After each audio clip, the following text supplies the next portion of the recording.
ఈ ప్రభుత్వం వచ్చినాక గత 10 ఏళ్లలో నిర్మించినాయి ఏవైనా సరే ఎక్కడికైనా వెళ్దాం. ఇవాళ మాటలు మాట్లాడుతున్న మంత్రులకు నేను సూటిగా సవాలు విసురుతున్నా. మీరు కట్టిన డబుల్ బెడ్రూమ్ ఇండ్ల దగ్గరికి పోదామా? మీరు వేసిన రోడ్ల దగ్గరికి పోదామా? మీరు నిర్మించిన అమరవీరుల స్తూపం దగ్గరికి వెళ్దామా? ఈరోజు మేము కూర్చుంటున్న సచివాలయానికి మీరు వస్తారా? లేకపోతే 1,00,000 కోట్లు ఇప్పటికే కాంట్రాక్టర్లకు బిల్లులు చెల్లించిన కాళేశ్వరం, మేడిగడ్డ, సుందిల, అన్నారం బ్యారేజ్ల దగ్గరికి వెళ్దామా? మీరే కడితిరి, మీరే మింగుతిరి, మీరు ఉండగానే కూలిపాయి. ఇప్పటికీ డిపిఆర్ లేదు, డీటెయిల్ ప్రాజెక్ట్ రిపోర్ట్ లేకుండా ఒక చిన్న గుడిసేసుకున్నా. ఇవాళ రేపు మనం ఒక మేస్త్రిని పిలిచి, అయ్యా 2 అర్రల గుడిసే వేయదలుచుకున్నా కట్టెలు ఎంత పడుతుంది, సొప్పు ఎంత పడుతుంది, ఒకవేళ స్లాబ్ వేయదలుచుకుంటే సిమెంట్ ఎంత పడుతుంది, స్టీల్ ఎంత పడుతుంది, కంకర ఎంత పడుతుంది, ఖర్చు ఎంత అవుతుందని మనం అంచనా వేసుకుంటాం.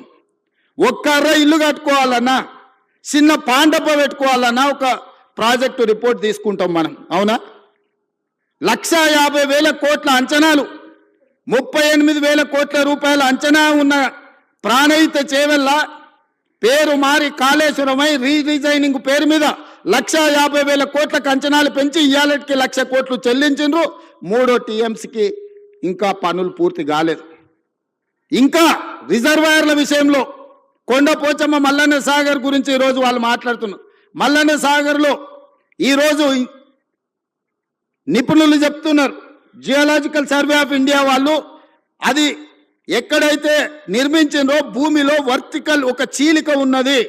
50 టీఎంసీల నీళ్లు నింపిన రోజు అది కుంగిపోయి భూకంపం వచ్చి ఊర్లే తుడిచిపెట్టకపోతాయని చెప్పి వాళ్ళ సాంకేతిక నిపుణులు నివేదిక ఇచ్చారు. గత ప్రభుత్వం ఏ రోజు కూడా 15 టీఎంసీల కంటే ఎక్కువ నీళ్లు నింపలేదు. అట్లాంటి ప్రాజెక్టు మీద 1,00,000 కోట్లు ఖర్చు పెట్టి ఇవాళ కాళేశ్వరం కట్టినామని చెప్పి మాట్లాడుతున్నారు.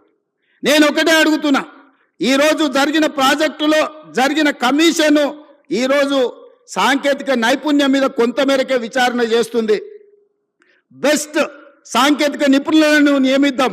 మీరు ఎక్కడ కట్టినరు, ఎట్లా కట్టినరు, దీని వెనకాల ఉన్న మర్మం ఏందో ఆలోచన చేద్దాం. ఈ గత 10 ఏళ్లలో జరిగిన నిర్మాణాలు మీరు ఏదైనా తీసుకోండి, మీ ఊర్లో కట్టిన చెక్ డ్యాములు తీసుకోండి, మీ ఊర్లో వేసిన రోడ్లను తీసుకోండి, మీ పల్లెల్లో కట్టిన డబుల్ బెడ్రూమ్ ఇళ్ళని తీసుకోండి, లేకపోతే చిన్న చిన్న గ్రామ పంచాయతీ కార్యాలయాలు నిర్మిస్తే కూడా గత 10 ఏళ్లలో ఏం పనులు చేసిరో మీరు ఒక్కసారి చూడండి. నేను ఎందుకు ఈ మాట చెప్తున్నా అంటే 100 సంవత్సరాల అనుభవం ఒక్క పక్కన ఉంటే 10 సంవత్సరాల దుర్మార్గమైన ఇంకొక అనుభవం ఇంకొక పక్కన ఉంది.